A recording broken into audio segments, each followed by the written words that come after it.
India, 1991. Much of this vast country looks the same as it has for thousands of years. A far cry from today's images of Calcutta with its teeming masses. We saw our share of teeming masses on this adventure. We also saw beautiful isolation and ways of living few have ever imagined. We are members of the International Shivananda Yoga Vedanta Centers with ashrams and centers worldwide. The founder and director of our organization is Swami Vishnu-devananda. He was initiated into sannyas or monkhood by his teacher Swami Shivananda. Shivananda is considered to be one of the great saints of modern times. In 1957, Shivananda sent our Swamiji to the West to spread the teaching of Vedanta and Yoga. Swamiji has devoted his life to these teachings. He has also been a tireless campaigner for world peace, traveling around the globe, bringing the message of love and unity to a world torn by enmity. The mantra you hear was designated by Swamiji to be chanted and written by all people from all over the world desiring peace. On this trip, we would carry those written mantras to the top of the Himalayan mountain called Vishnu Peak and deposit them in Swamiji's Om Namo Narayanaya bank. Swamiji also wanted to return to the place of his birth for what might be the last time. He has suffered a series of strokes impairing his speech and movement, yet he made up his mind to return to India, take the blessings of her holy places and spend some of his last days in her spiritual vibration. Please join us for an insight into an India that you will rarely see, led by an individual equally as rare.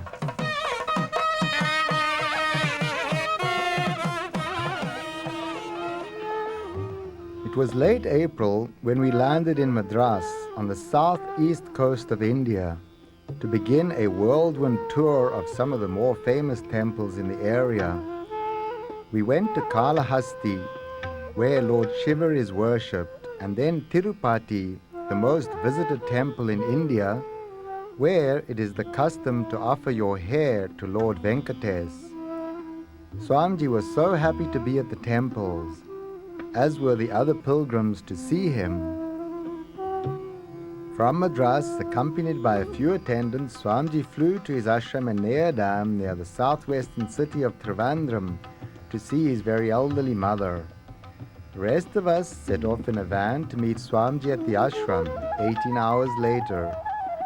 After driving through the night, we arrived at Madurai, where every year the marriage festivities of Meenakshi and Lord Shiva are celebrated by a huge chariot festival.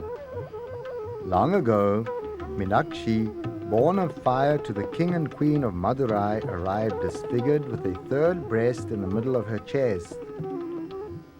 Raised as a man to hide her deformity, she became the strongest warrior in India, conquering kings and gathering troops.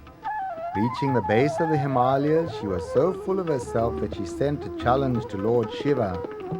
Meenakshi stood waiting to fight, but upon catching the sight of Lord Shiva, she looked down in all modesty, scratching at the ground with her toe. At that moment, her third breast disappeared. The chariots carrying the deities, built hundreds of years ago, stand over 4 stories high.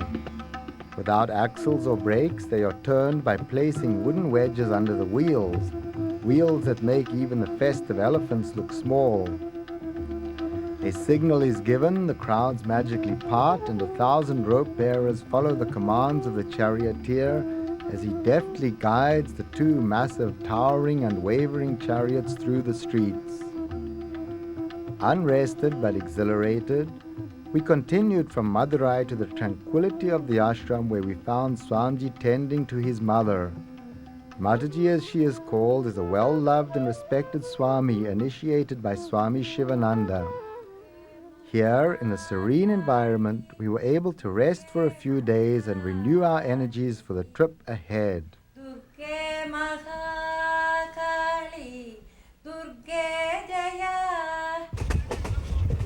A train ride took us up to Swamiji's ancestral home in Namara, where he was met by old and new friends alike, as well as by all his family members. It was a royal turnout, with honoring ceremonies, a feast, and even a parade. The next morning, we set out for Palani, where pilgrims climbed 300 steps under the hot sun to reach the Subramanya temple. When Swamiji was 6 months old, his parents carried him up to this very temple for the customary first feeding of their infant. Fortunately, there is now a cable car which carried Swamiji more than 60 years later to the special service performed in his honor. We headed for the southernmost tip of the Indian subcontinent, Kanyakumari, and to the village of Patamadai. This is the birthplace of Swami Shivananda, who brought to the modern world the philosophy of Vedanta, which teaches the essential unity of all beings in God, and yoga, which offers practical means for attaining consciousness of that unity. We visited the Shivananda shrine where puja worship was performed. And we also worshipped at the house where Swami Shivananda actually grew up, a typical South Indian Brahmin home centered around the family altar. Swamiji then declared that his South Indian pilgrimage was completed.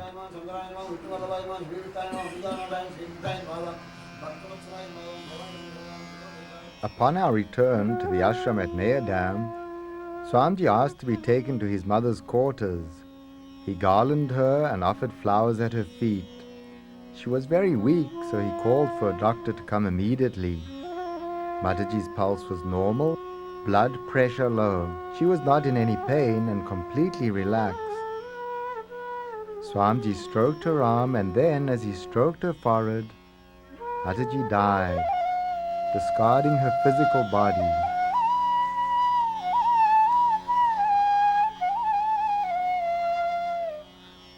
Immediately, people gathered to chant Vishnu Sahasranama, the 1008 names of Lord Vishnu. All night the chanting went on in Mataji's room, while a burial site was selected and prepared. Usually, people in India are cremated, but Mataji was buried the next morning according to the rites and rituals for a Swami or saint. The burial site is in a charming spot just above the ashram's lotus pond, where a temple will be built.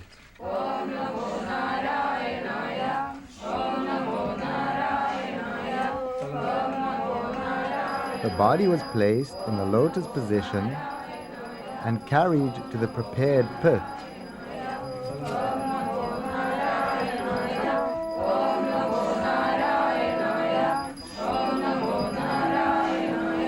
A ritual worship was performed,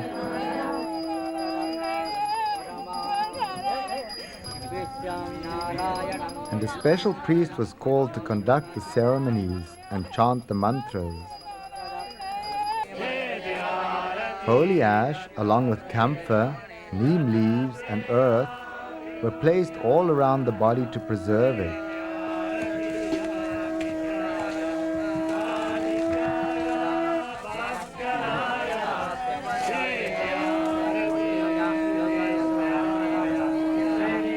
Then the body was completely covered.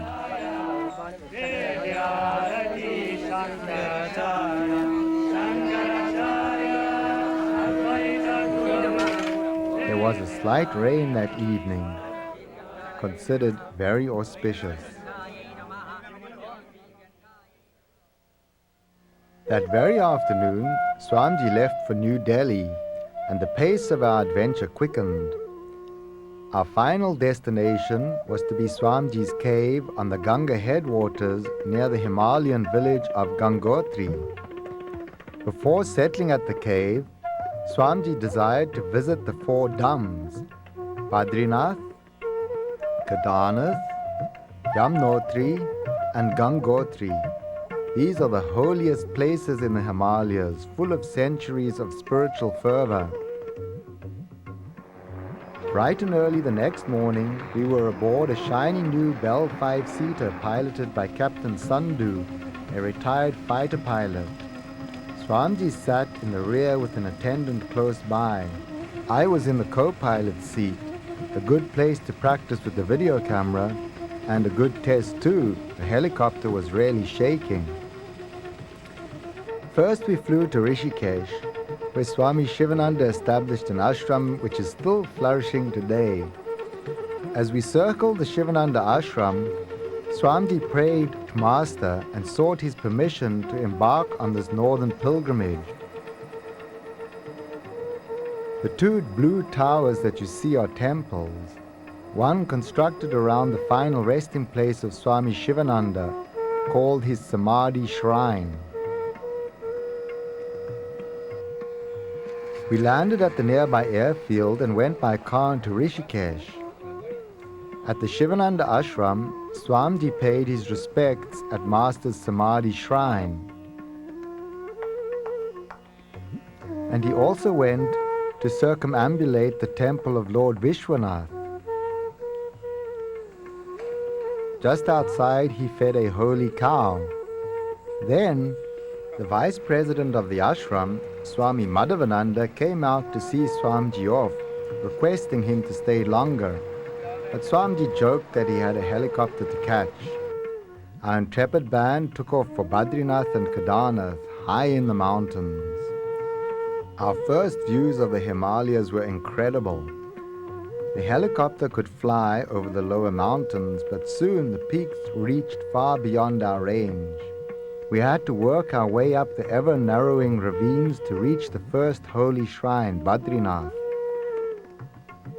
It is customary to do pradikshina, or circumambulation of any holy place. So, up in the air, the helicopter circled each of the holy places.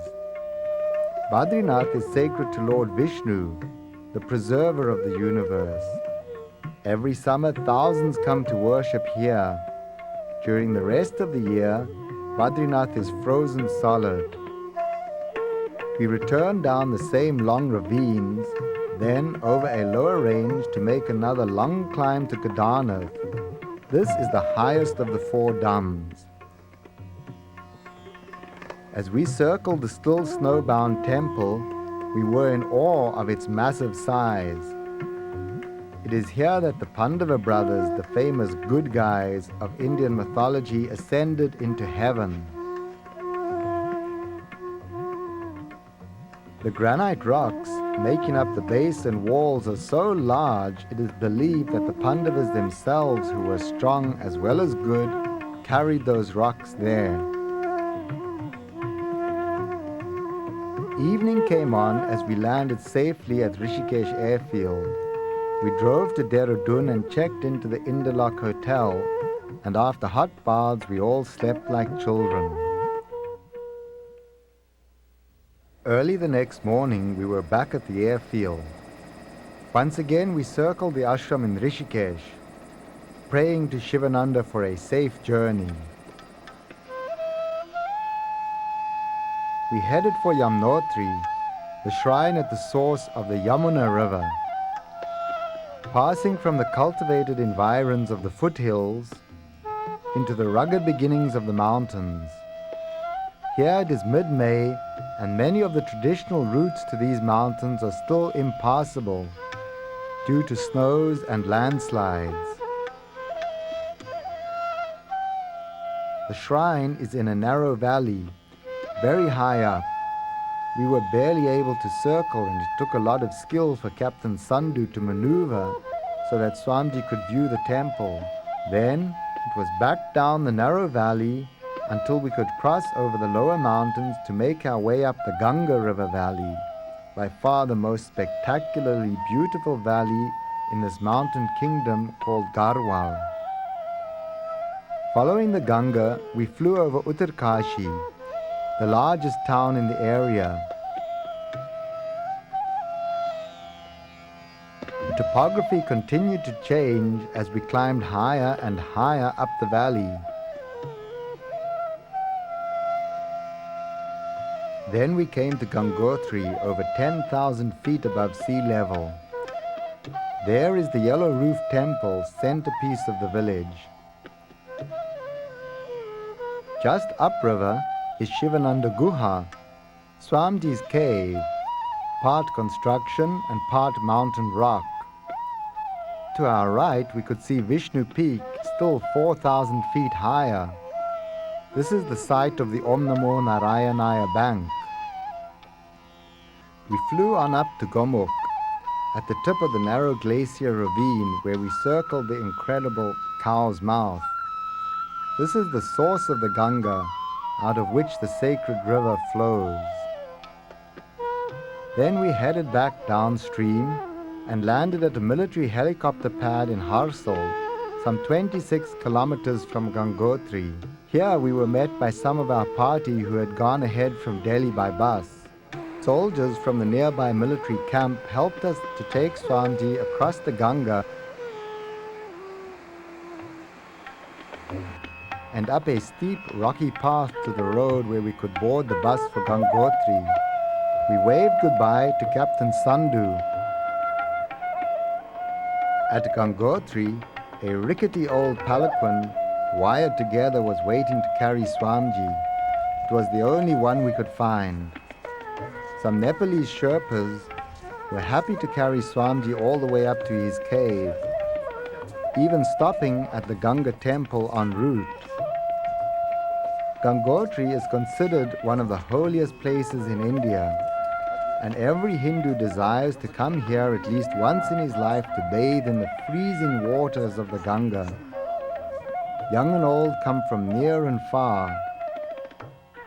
In Hindu mythology, Ganga is a wild, impetuous teenager who could not be controlled.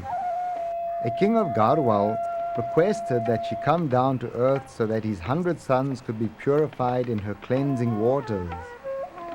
After much pleading, she consented, but because her fury would destroy the earth, Lord Shiva caught her in his matted locks. She bound down and thrashed through Shiva's hair, landing, somewhat tamed, on the earth. From Gangotri all the way down the mountains through the plains of India to the Bay of Bengal, the Ganga River is said to be divine. One dip in her is sufficient to purify one of all sin.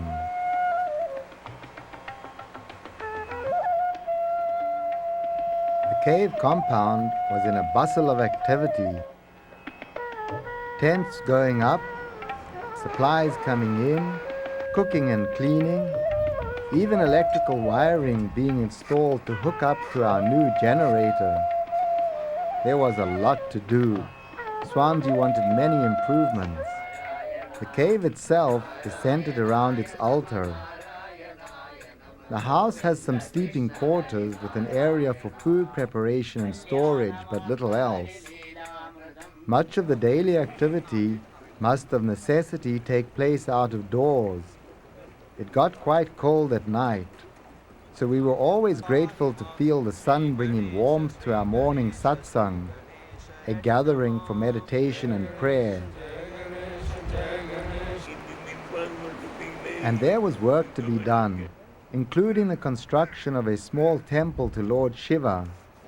We installed a Shiva Lingam, a stone representing the entire universe.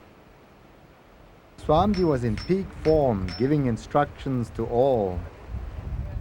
Soon we would commence a reading of Srimad Bhagavatam, the stories of the life of Lord Krishna.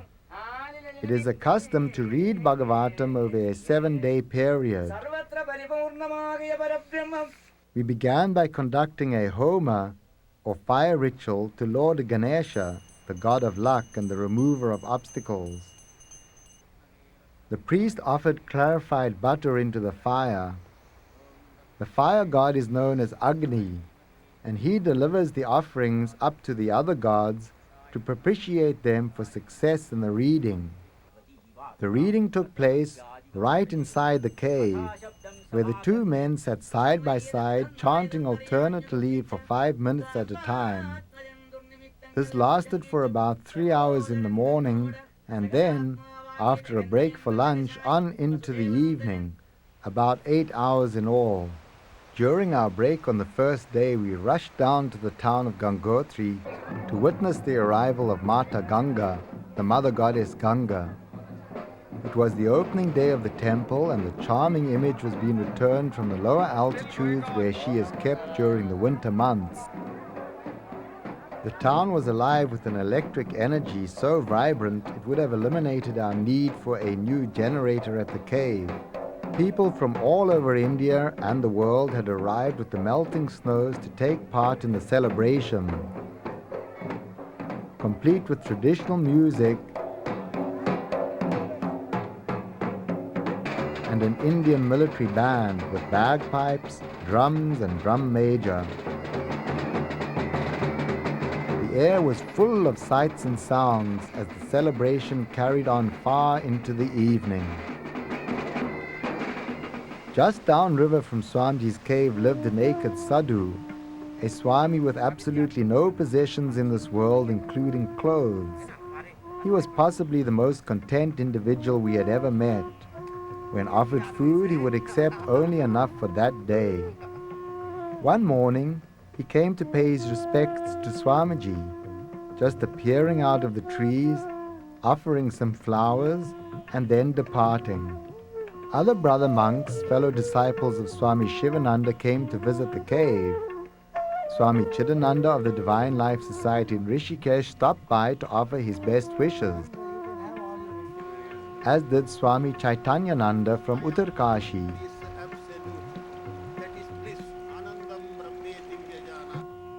As the reading continued, we could see Swamiji's health deteriorating rapidly due to the stress of the high altitude. His pain intensified every night and he hardly slept at all.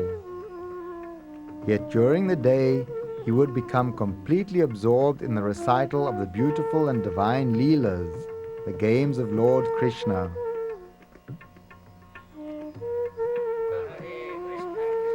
The Bhagavatam reached a climatic and successful conclusion, with 3 of the group braving a dip in the freezing Ganga. On their heads they carried the image of Lord Krishna, which we had been worshipping. As is the custom after completion of Bhagavatam chanting, Swamiji hosted a bandara or feast for wandering mendicants. These holy men spend their lives touring and worshipping in the temples of India. The feast was held at a nearby ashram, where over 200 people could be fed. The nourishing meal is served on leaf plates.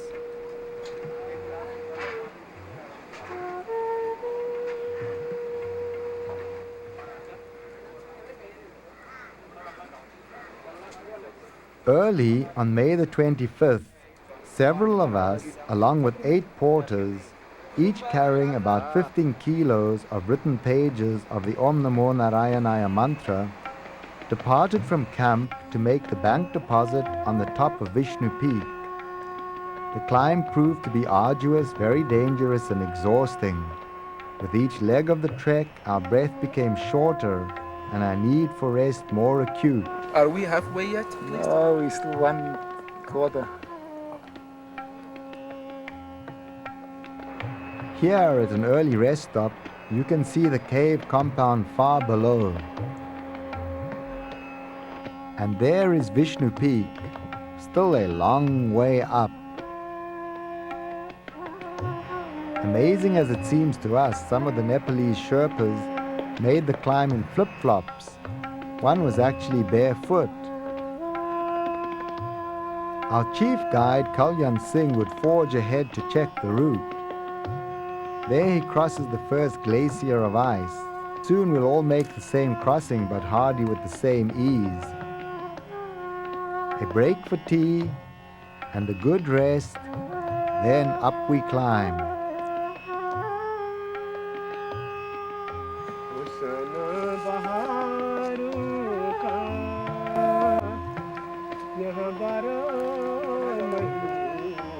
After 6 hours of climbing, we finally reached the peak.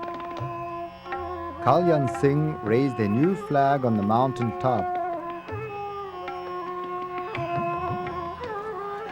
We opened the bank and filled the vault with hundreds and thousands of mantras. Here are copper scrolls with the peace mantra etched in by stylus. After completing the deposit, we locked the bank vault by placing heavy stones over the opening. Consecrating the grounds, we raised another flag made from the shawl Mataji had been wearing just before she died. We lit a pile of camphor as a peace flame on top of the Vishnu peak. And then we stood and prayed in our hearts that peace would come to all the earth.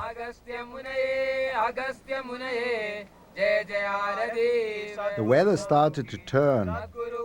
Snow and rain began to fall on the higher peaks.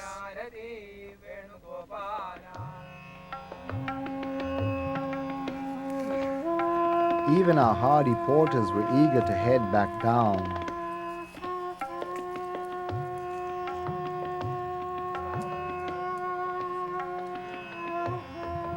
Descent was quicker than the climb up and only took some 2 hours to complete.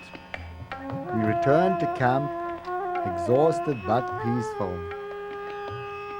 Now Swamiji was barely able to move or speak. He had become really ill. His body was beginning to swell, and his kidneys had almost ceased to function. We decided to head down to the plains, to Dehradun, where he could get proper medical treatment. Once the decision was made, there was a flurry of activity as we struck tents and packed bags. Swamiji gave instructions to all on how to maintain the cave during his absence. Before leaving, he worshipped at the now completed Shiva temple, silently praying for peace and understanding throughout the world.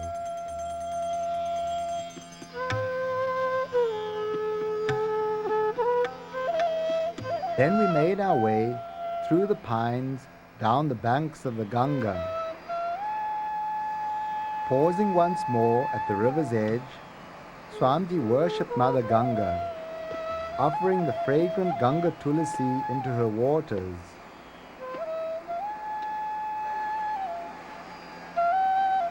And then symbolically bathed by sprinkling the water on himself.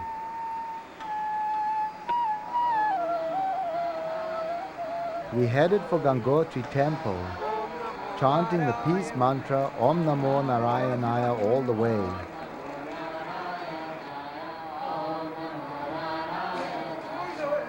Swamiji prostrated fully on the ground before this holiest of shrines. Though tired in body, his spirit soared high. Swamiji's health improved with the medical care he received. He attributes his recovery in part to the healing waters of the Ganga. The Ganga. Here, sages and saints have been meditating and chanting mantras for countless thousands of years. Here, the spiritual vibrations uplift and silently change one's mind from usual worldly thoughts and worries to thoughts of joy, freedom, and peace.